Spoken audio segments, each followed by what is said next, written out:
Ladies and gentlemen, I'm very excited to welcome you back to another Money Manziel MMA production.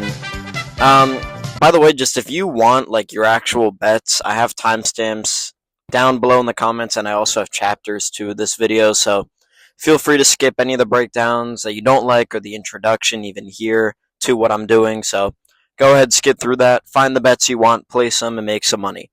With that being said, welcome back to a Money Manziel MMA production. Today, I'm running through each fight on the UFC 316 card, and I'm going to be picking my favorite bet per fight. So, there are a lot of fights on here where I believe really heavily in the bet that I've selected. But there's also a couple that I will tell you about where I either am kind of 50-50 on the bet, and there's even one fight, sorry, I actually forgot to even show the graphic, but there is one fight that I said you shouldn't bet on. Mederos and Choinski. I don't care how hardcore of a fan you think you are or how degenerate you are as a bettor. You should not be betting on this fight. You do not know enough about Choinski unless you've watched hours of tape on him. And he doesn't even have that because he's a prospect that's never fought in the UFC, not even on the Contender Series. And Mederos has only had like one or two fights in the UFC, I'm pretty sure. So you can't claim to actually know how they do against UFC level competition unless you feel really good about some sort of variable, like you know somebody that knows Choinski or Mederos. These fights are not worth touching. I promise there are better fights to double down on and triple down on this card. So please do not bet on Mederos and Choinski. Save yourself some money. And let's move to the actual first fight. Past that, Salkilld versus Ashmouz. Both are 8-1 in their careers. Ashmouz's last fight was versus Trevor Peek. I believe that was on the Burns versus Brady card, so it's been a while. And then Salkilld knocked out Dvalishvili in February. My best bet is for the fight to go the distance. Now, this is one of the less confident ones that I have in this slideshow, but I'll tell you why I like it. I like it because a lot of people don't like it. A lot of people are trying to be really slick, taking under 2.5, taking Salkilld by finish or decision no action, which I'll explain later when we get to my later fights. But I just don't see the finishing potential for either of them here. Ashmouz is a very competent grappler. Obviously, Salkilld averages like 9 takedowns per 15 minutes, so he's a competent grappler. In striking, Salkilld did land a right hand on Dvalishvili, but Gage Yun went life and death with Salkilld. He put the pressure on him, and Gage Yun lost to Evan Elder clearly when he fought him. So I don't love that in terms of the striking. If Salkilld couldn't touch the guy and Evan Elder was doing a better job, I feel like Ashmouz is going to hang in there tough with him. It could happen that Salkilld gets him or Ashmouz locks up a crazy guillotine, kind of on a takedown attempt. I'd be willing to bet a majority of this fight takes place either at range or against the cage, in which case I think you're going to get like a 4 or 5 minutes of stalled time in control. Maybe there's a takedown or two throughout the fight. But I just feel like it's going to be a pretty normal 29-28, maybe 130-27. And I think Salkilld gets this. I do wonder with Salkilld about that Gage Yun fight. I think it's fascinating that Gage Yun did give him such a hard fight. It does make me think a little bit, but I just don't think Ashmouz is a good enough striker to finish him. And I think in the grappling, Salkilld will be able to survive just fine. So, fight goes the distance is my favorite bet for this fight. I wouldn't put this in parlays, though. Next up, Saragih versus Ju Sang Yu. Saragih has a fascinating look and build. But my best bet for this fight is Ju Sang Yu inside the distance at -175, and I'll tell you why. I've watched the tape on Ju Sang Yu. I've watched the tape on Saragih. I watched a fight from 2 years ago with Ju Sang Yu where he got a decision because I wanted to see what happens when he doesn't get finishes.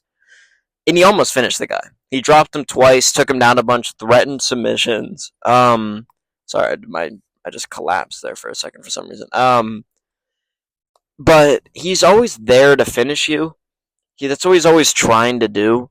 Um, I'm of the opinion that he is just a kind of Korean, rangy Conor McGregor esque guy. He's just a little more. He's not as good. He has worse striking defense too. He doesn't get out of range as well as I think he thinks he does.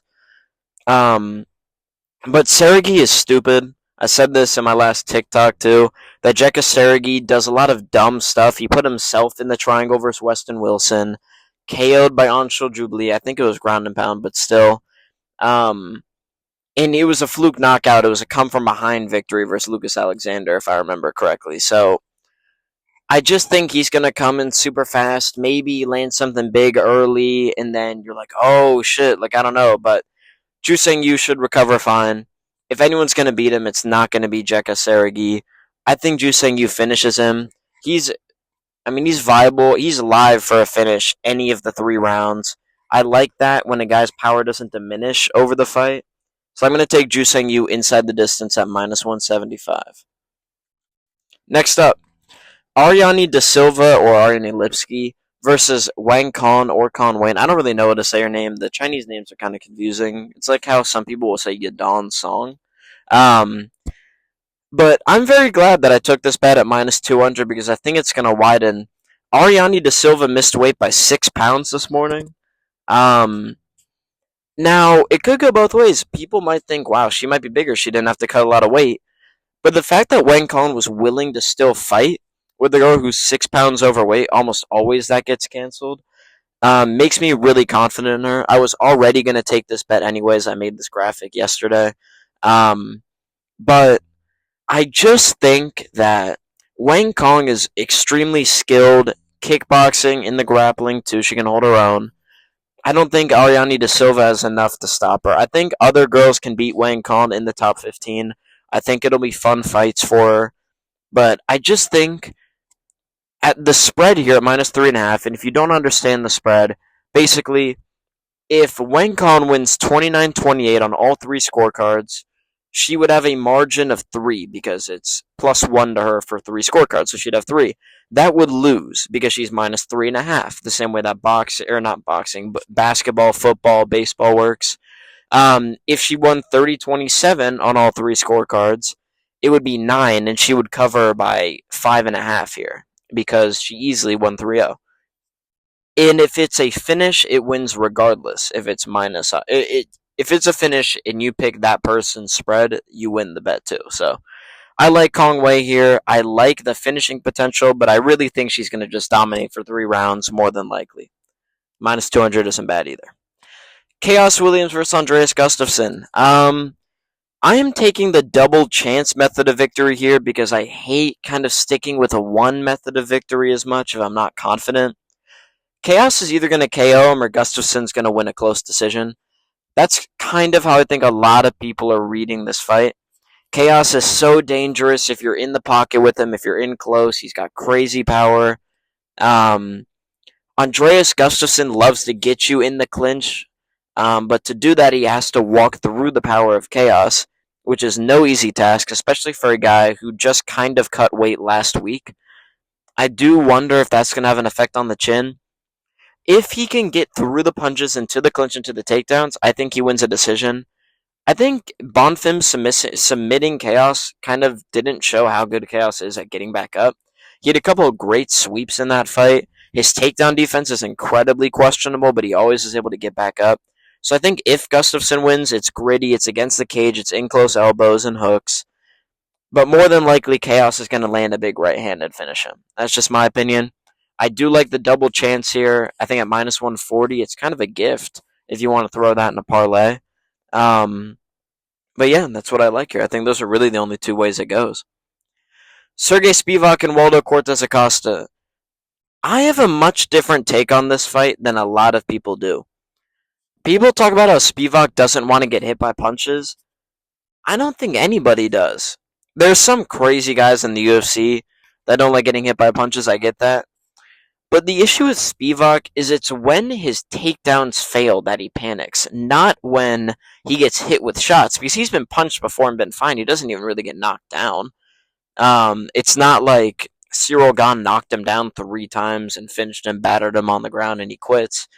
No, he failed a bunch of takedowns for Cyril Gahn and then kind of quit when he realized that he couldn't do it, and now he has to strike with you.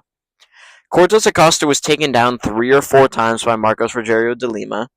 His most recent wins are Ryan Spann, who just was fat for that fight. Ryan Spann is the dumbest fighter in the UFC. He was fat versus Waldo Cortes-Acosta, did stupid moves, did a spinning kick before getting KO'd. Ryan Spann is everything that is wrong with the UFC light heavyweight and heavyweight division. He's a terrorist to those divisions. Either way, he also has a decision over Andrei Arlovsky, who was like 44 at the time of that decision. Didn't finish Robelis Despain on the ground, who evidently has zero grappling ability. He has a decision versus Chase Sherman versus Jared Vandera. I don't think he's as good as people are making him out to be. He can eat leg kicks. He's got solid boxing. I think Spivac is going to walk through a punch or two where it gets questionable. We saw him control Jailton Almeida. And if you can control Jailton Almeida, you can control WCA. I think Spivac moneyline is going to look really good in hindsight. Maybe I get burnt on this, but I don't think I do. Next up, my favorite fight on this card. I think everyone is kind of looking forward to this fight because of Murzakanov. Azamat Murzakanov versus Brunson Ribeiro. Murzakanov undefeated. He is 36. He is kind of a weird physique. Brunson Ribeiro 17-7. 3 of those losses are KOs. 2 of them are submissions, actually. So, I don't know what submission is for Murzakanov, but maybe there's something there. I think the best bet is Murzakanov by KO. I hate a method of victory that is this wide. It's like when, I think even last week, Billy Ray Goff was like minus money to KO Ramiz Brahimaj and then got submitted, put himself in a guillotine, and was choked unconscious. But this one is pretty free to me. It's a little bit different. There's not a lot that Ribeiro can really do to Azamat.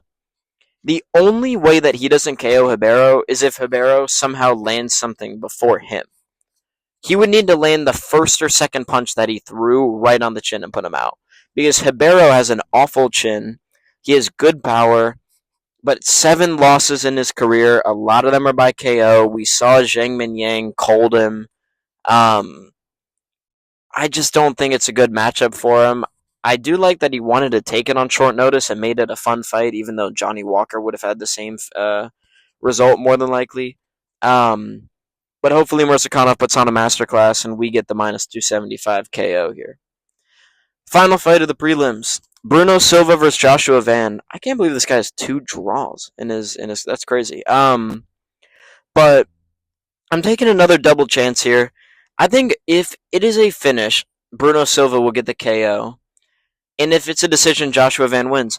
I see so many people picking Joshua Van by KO. How many times does Joshua Van need to not finish people in the UFC for people to think he's going to get the gritty second round? Oh, he's going to break you down and get him in the third KO. Bruno Silva only got finished by Manel Kape because he was nutshotted. He did get beat the hell up the entire time. But Josh Van doesn't have Manel Kape's power. He is a tenth of Manel Kape's power. I like Joshua Van's boxing. I think he's got great takedown defense. I think it'll serve him really well here. But he's just going to win a clean 30-27 or 29-28. If he doesn't win a clean 30-27 or 29-28, it's because Bruno Silva knocks him out in the first or second round. He's got nasty power. He doesn't have a lot of technical skill. But Joshua Van's chin is incredibly questionable. We saw that in the Shirez fight when he got knocked down and wobbled another time. And we saw it when he got knocked out versus Charles Johnson. I think minus 135 is a gift for this here. There's also plus 350 on Bruno Silva inside the distance no action, or decision no action. That's a great bet. I think it'll be on my betting card that I'll release tomorrow. But I just think that everyone should take this on minus 135. I feel that's pretty safe. I don't think Joshua Van is going to scare a finish. He doesn't really ever do it. Ray Saruya faked an injury that could have gotten him finished. But other than that, it's just not that likely, in my opinion, that he's going to finish Bruno Silva. So, next up, first fight on the pay-per-view. I am not betting on this fight in any capacity. Vicente Luque and Kevin Holland is such a toss up because you cannot bet on Kevin Holland fights. If I have learned one thing in this life, never bet on a Kevin Holland fight, no matter what it is. If you pick him to knock someone out, he's going to submit them. If you pick him to get knocked out, he's going to get submitted. If you pick him to submit someone, it's going to be a decision. It's a whole thing. You never know with Kevin Holland, the most confusing guy ever to fight. His energy has been kind of confusing too. He's like humble but trash talking at the same time. Luque's only most recent win was Temba Garimbo, and I really don't rate that win. It was really cool to see him get the club and sub, the knockdown, and then the Darce choke, or maybe it was an Anaconda. I forget which way he turned. Um, the only bet that I can think that I like a little bit here is over 1.5. It's not often you get an over 1.5 at minus 170. Um, but I do think that if there's a finish, it's late second round or in the third round. I just think that these two are going to feel each other out for a while. Luque is going to try and get inside, maybe eats a right hand. I think it's going to be a lot of clinching. I think it's going to be a lot of Kevin Holland complaining against the cage. Maybe he lands a big shot in the third, puts Luque out, but I don't think it happens for the first 7.5 minutes. So I'll take the over 1.5 at minus 170 here. Next up, Patchy Mix versus Mario Bautista. I am on record. I know I don't have my Twitter linked. I'll probably do that at some point. For hating Mario Bautista. I think a lot of people are. I think that he is being criminally underrated for this fight because of the Jose Aldo performance. He's had good striking fights. He can absolutely hold his own in the grappling. The Corey Sandhagen fight was just a bad matchup for him at the time, but it's been 4 years since then, maybe 5 actually now. Patchy Mix has beat some guys that could be competitive in the UFC, but more than likely, I just think this is going to be on the feet, and Bautista's a good striker. If he's not good enough to win, he's absolutely good enough to win the first round where Patchy Mix has the octagon jitters in the UFC crowd on a pay-per-view for the first time. Tatiana Suarez and her annoying voice yelling in the corner. I think Bautista could win this fight outright. I'm not betting on that, but I'd rather take him at minus 155 to steal a round. I don't think that's crazy, and I don't think anyone should think that's crazy. I think that's very doable for Mario Bautista. Patchy Mix could submit him. I doubt it. I think Mario Bautista wins a decision, but if he doesn't, it'll be a close fight either way. Next up, featured fight of the pay-per-view, Joe Pyfer, no body cam, Joe Pyfer, and Kelvin Gastelum. This is tricky because I had to bite the bullet on the Nikita Krylov and Dominic Reyes fight. I know I wasn't making videos at the time of that, but I was doing write-ups for these cards and betting. It's really what I started doing before the content creation was just betting. And I took Nikita Krylov by finish. I refused actually for a while until I hedged late to take Dominic Reyes because I was like, Nikita Krylov has never been KO'd. He's never been KO'd in his career. There's no way that Dominic Reyes does it if someone's never been KO'd. You have to look at the fights that they've been in, right? Have they been hurt? If they've never been hurt before, it's like Marvin Vettori, then yeah, I wouldn't bet on someone to KO him even if they have a lot of power because the guy just doesn't get finished. The difference here between that and Marvin Vettori is that Gastelum has been rocked badly in a lot of fights. Just these people don't have great finishing instinct. Whitaker rocked him bad. I don't think Cannonier hurt him that bad. Izzy hurt him bad, but didn't have the finishing instinct, and frankly, he was finished at the end of the final round. They just let it go to a decision. Chris Curtis was touching him up. D-Rod was putting it on him. These guys, he's very hittable. He just has a good enough 1-2 at this point in his career to kind of keep you away from him. Sean Brady finished him, but it was by submission, and obviously Sean Brady's not knocking anybody out. I think if Joe Pyfer lands clean, he's going to put him down. You can listen to Kelvin Gastelum in his interviews, too. I don't love to listen to the interviews because it kind of tries to convince you one way or another. But he seems pretty disheartened about the fight. Like, he's just kind of like, I'm a company man, so I said yeah to the fight. I don't like that mindset. Pyfer's coming with a lot of racist anger and fuel. I'm not going to say I like that, but I like it for the sake of him winning this fight. I think the safest bet is that if there is a world where he doesn't knock out or submit Kelvin Gastelum, I think that submission is very live, by the way. But if he doesn't do that, I guarantee he doesn't drop around to Gastelum. He's better than Gastelum everywhere. If he starts to gas in the third round after winning the first 2, then he's going to take Gastelum down and hold him there for the end of the fight.